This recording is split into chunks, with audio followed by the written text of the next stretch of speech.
ದರ್ಶನ್ ಅವರು ಕೊಲೆ ಮಾಡಿದ್ದಾರೆ ಅಂತ ಹೇಳಿ ಪೊಲೀಸರು ಅವರನ್ನು ಅರೆಸ್ಟ್ ಮಾಡಿದ್ದಾರೆ.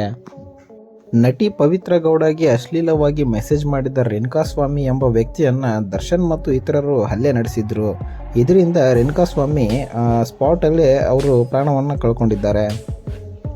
ಅದಾದ ನಂತರ ಕೊಲೆ ಮಾಡಿದಂತಹ ಆರೋಪಿಗಳು ಸಿಕ್ಕಾಕೊಂಡಾಗ ದರ್ಶನ್ ಅವರ ಹೆಸರನ್ನು ಹೇಳಿದ್ದಾರೆ.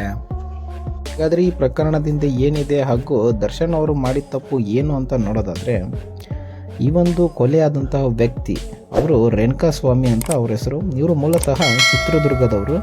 ಇವರು ತಮ್ಮ ಕೆಲಸಕ್ಕಾಗಿ ಬೆಂಗಳೂರಿಗೆ ಬಂದಿರ್ತಾರೆ. ಅಂದರೆ ಒಂದು ಮೆಡಿಕಲ್ ಶಾಪಲ್ಲಿ, ಬೆಂಗಳೂರಿನ ಒಂದು ಮೆಡಿಕಲ್ ಶಾಪ್ನಲ್ಲಿ ಇವರು ವರ್ಕ್ ಮಾಡ್ತಾ ಇರ್ತಾರೆ.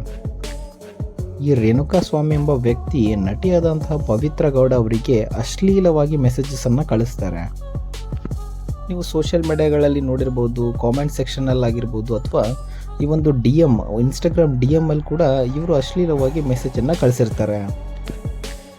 ಈ ಒಂದು ಕಾರಣಕ್ಕೆ ದರ್ಶನ್ ಅವರು ಆ ಒಂದು ವ್ಯಕ್ತಿಯನ್ನು ತಮ್ಮ ಫಾರ್ಮ್ ಹೌಸ್ ಅಥವಾ ತಮ್ಮ ಪ್ರೈವೇಟ್ ಜಾಗಕ್ಕೆ ಕರೆಸ್ಕೊಂಡಿರ್ತಾರೆ. ಬಾಡಿ ಗಾರ್ಡ್ಸ್ಗಳನ್ನು ಕಳಿಸಿ ಡೈರೆಕ್ಟಾಗಿ ಆ ವ್ಯಕ್ತಿಯನ್ನು ಕರೆಸ್ಕೊಂಡಿರ್ತಾರೆ. ಆ ವ್ಯಕ್ತಿಗೆ ಬಾಡಿ ಗಾರ್ಡ್ಗಳು ಬೇಕಾಬಿಟ್ಟಿ ಹಲ್ಲೆ ಮಾಡಿರ್ತಾರೆ. ದರ್ಶನ್ ಅವರು ಕೂಡ ಆ ವ್ಯಕ್ತಿಯ ಮರ್ಮಾಂಗಕ್ಕೆ ಒದ್ದಿದ್ದಾರೆ ಎಂದು ಹೇಳಲಾಗ್ತಿದೆ. ಏಟು ತಿಂದಂತಹ ವ್ಯಕ್ತಿ ಕೆಳಗಡೆ ಬಿದ್ದು ಒದ್ದಾಡ್ತಾನೆ.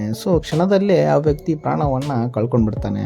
ನಂತರ ಗಾಬರಿಗೊಂಡಂತಹ ಈ ಬಾಡಿ ಗಾರ್ಡ್ಸ್ ಹಾಗೂ ದರ್ಶನ್ ಅವರು ಏನು ಮಾಡಬೇಕು ಅಂತ ಗೊತ್ತಾನೆ ಆಗಲಿಲ್ಲ. ಈ ಒಂದು ಪ್ರಕರಣವನ್ನು ಮುಚ್ಚಿ ಹಾಕಲಿಕ್ಕೆ ಅವರು ಆ ಒಂದು ಬಾಡಿಯನ್ನು ತಗೊಂಡು ಮೋರಿಗೆ ಎಸೆದ್ಬಿಡ್ತಾರೆ. ಬೆಂಗಳೂರಿನ ಕಾಮಾಕ್ಷಿ ಪಾಳ್ಯದ ಮೋರಿ ಸಮೀಪ ನಾಯಿಗಳು ಕಿತ್ತಾಡುತ್ತಿದ್ದ ಅನಾಥ ಶವ ಜೂನ್ 9ರಂದು ಬೆಳಿಗ್ಗೆ ಪತ್ತೆಯಾಗಿತ್ತು. ಒಂದು ಪ್ರಕರಣ ಯಾವ ರೀತಿ ಬೆಳಕಿಗೆ ಬಂತು ಅಂತಂದರೆ, ಸತ್ತ ವ್ಯಕ್ತಿಯ ಮೊಬೈಲನ್ನು ಟ್ರ್ಯಾಕ್ ಮಾಡಿ ಹಾಗೂ ಮೊಬೈಲನ್ನು ಪರಿಶೀಲಿಸಿದಾಗ ಅವರು ಯಾರಿಗೆ ಕಾಲ್ ಮಾಡಿದ್ದು ಅಂತ ನಂಬರ್ಗಳನ್ನು ಚೆಕ್ ಮಾಡಿದಾಗ ಈ ಒಂದು ಪ್ರಕರಣ ಗೊತ್ತಾಗಿದೆ. ಚಿತ್ರದುರ್ಗದ ರೇಣುಕಾಸ್ವಾಮಿ ಎಂಬಾತ ದರ್ಶನ್ ತೂಗುದೀಪ ಅವರ ಗೆಳತಿ ಪವಿತ್ರ ಗೌಡ ಅವರಿಗೆ ಸೋಷಿಯಲ್ ಮೀಡಿಯಾದಲ್ಲಿ ಅಶ್ಲೀಲ ಕಾಮೆಂಟ್, ಫೋಟೋ, ವಿಡಿಯೋಸ್ ಮತ್ತು ಕೆಟ್ಟ ಕಾಮೆಂಟ್ ಮಾಡುತ್ತಿದ್ದ. ಕಳೆದ 1 ತಿಂಗಳಿಂದ ಈ ರೀತಿ ಆಗುತ್ತಿದ್ದ ಕಾರಣ ಪವಿತ್ರ ಗೌಡ ಈ ವಿಚಾರವನ್ನು ದರ್ಶನ್ ಗಮನಕ್ಕೆ ತಂದಿದ್ದಾರೆ ಎಂದು ಹೇಳಲಾಗ್ತಿದೆ. ಈ ಒಂದು ಸುದ್ದಿ ದರ್ಶನ್ ಅಭಿಮಾನಿಗಳಿಗೆ ಕೆಟ್ಟ ಸುದ್ದಿ ಅಂತಲೇ ಹೇಳ್ಬೋದು.